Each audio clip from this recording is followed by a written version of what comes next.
The Global Child Protection Working Group, the international coordinating body for protecting girls and boys in humanitarian settings, has produced a video series on the minimum standards for child protection in humanitarian action. These minimum standards, also known as the CPMS, were developed through widespread interagency collaboration. They are part of a global humanitarian standards partnership, which includes Sphere, INEE, and others. This video examines Standard 14, Justice for Children. For other installments in the series, please go to the CPWG's website. Children in contact with the justice system are often overlooked in a humanitarian crisis. Standard 14 requires us to modify the ways we have been working and to take specific actions to include them in our response. Standard 14 states, all girls and boys who come into contact with the justice systems as victims, witnesses, or alleged offenders are treated in line with international standards. Child-friendly justice promotes the rights of the child and takes into account his or her individual needs and views. It gives due consideration to the child's maturity and understanding. People often confuse that justice for children is only to deal with offenders. People have to understand that it's also for victims, it's also for witnesses, and it's even for any children who become beneficiaries in any process in justice system, either formal or informal. The range of ways that children can come into contact with the justice system may get even larger in a humanitarian situation. For example, Pedro escaped from an armed group and was detained by government forces. Sazan was arrested at the border as she and her family fled their country. Alia was living alone on the streets when widespread fighting broke out. After relocating to a transit center, she has been abused by one of the staff. Lack of identity papers is making it difficult to transfer Hassan to his family in another displaced persons camp. And John is in police custody after being accused of shoplifting in the market following severe floods. A lot of social structures and justice structures are getting disrupted or even interrupted or destroyed. And so emergencies tend to exacerbate problems that are already there in the country. The standard provides us with the guidance of what we need to do, of what we need to achieve. It provides guidance on key actions that we need to do during preparedness, response, and after an emergency situation. And it provides us an easy message to advocate on behalf of children in contact with the law. As a first step after the emergency hits, child protection actors should prioritize children in detention. Map their potential locations, such as police custody, prison, juvenile or women's detention centers, army bases, premises of the intelligence or national security bodies, asylum centers, and law courts. This exercise helped to identify our 5 cases. Let's focus on 2 characters, John and Alia. Alia was separated from her parents when armed conflict broke out. She was rounded up from the streets and placed in a transit center while awaiting family tracing. After some weeks, she disclosed to an NGO social worker that a guard at the center had been beating her and forced her to beg on the streets for him. John's family home was destroyed in the recent floods, and he and his community are facing severe food shortages. His hunger drove him to steal some fruit at a nearby market. The stallkeeper confronted him and beat him harshly. When the police intervened, he was arrested and taken to the station where he languished for several weeks without charges. Children in contact with the law, and especially children in conflict with the law, are often in our blind spot as humanitarians.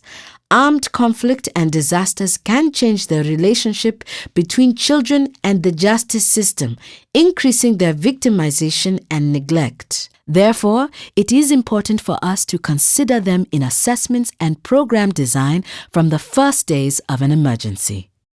The invisibility is that their rights are not respected, The communities might sometimes look at them as problems because of what they have been involved in and the violence they have met in the communities.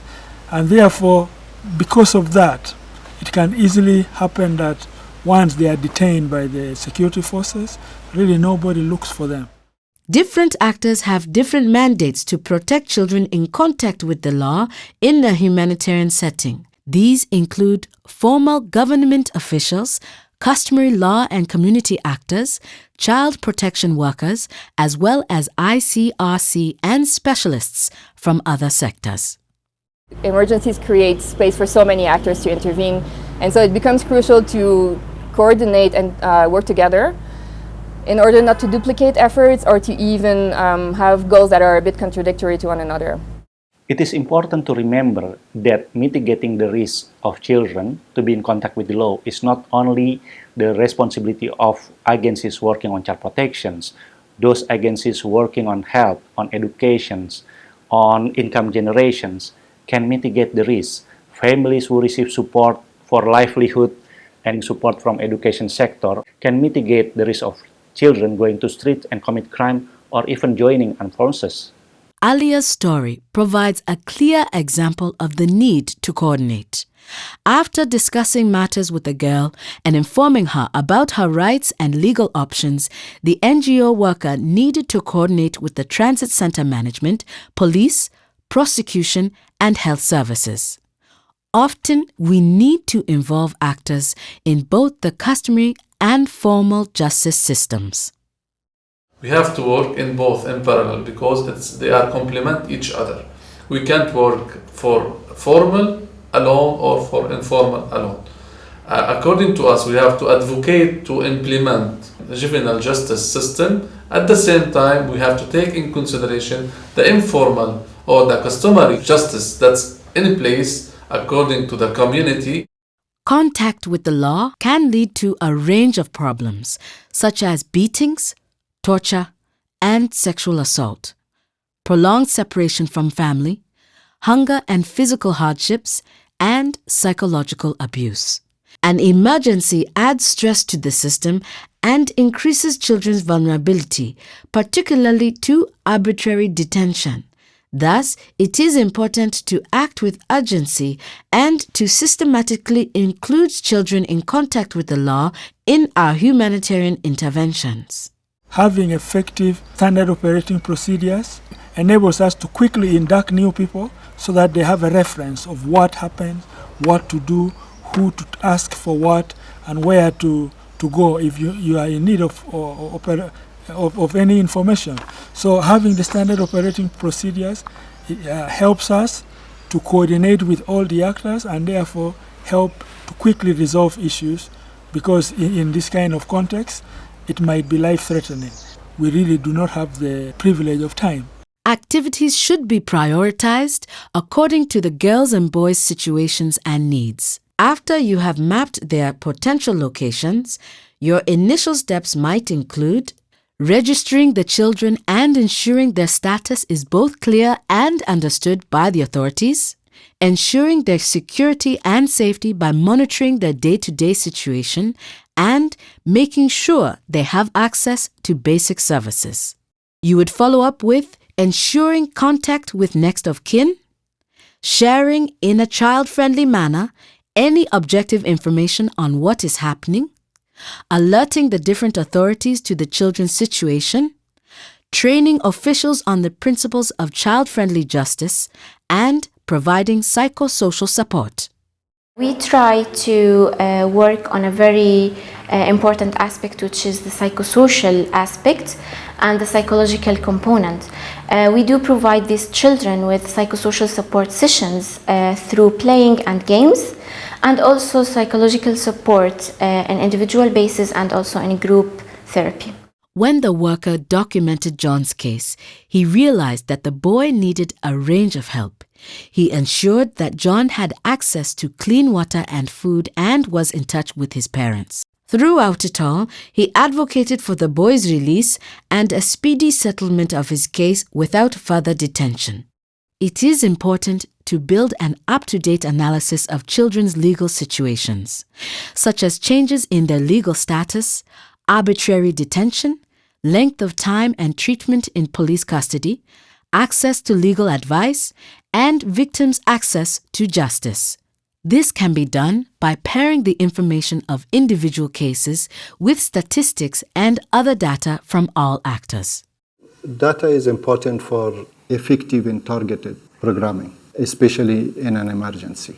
We need to have information about children in detention, the number, information about the type of offenses they have committed, and also the information about what services are available for them. For example, availability of a lawyer in a location and access of children to the legal service.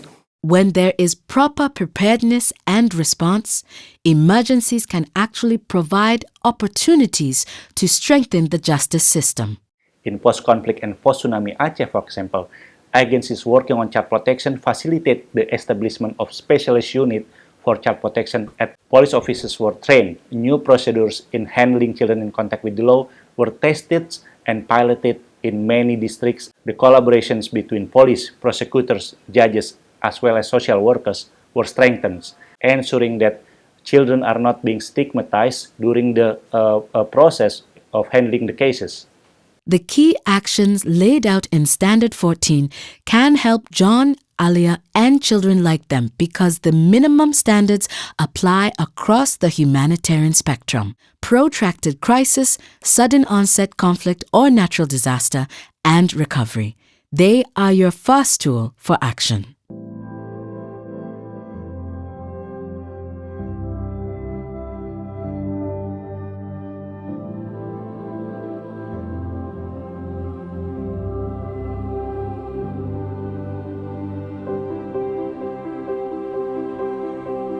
Other installments in this series focus on how to use the CPMS and on the specific standards for addressing needs. The CPWG provides support for applying the standards, such as mainstreaming briefs, guidance on contextual adaptation, and training packages. For more information, please go to cpwg.net/minimum-standards.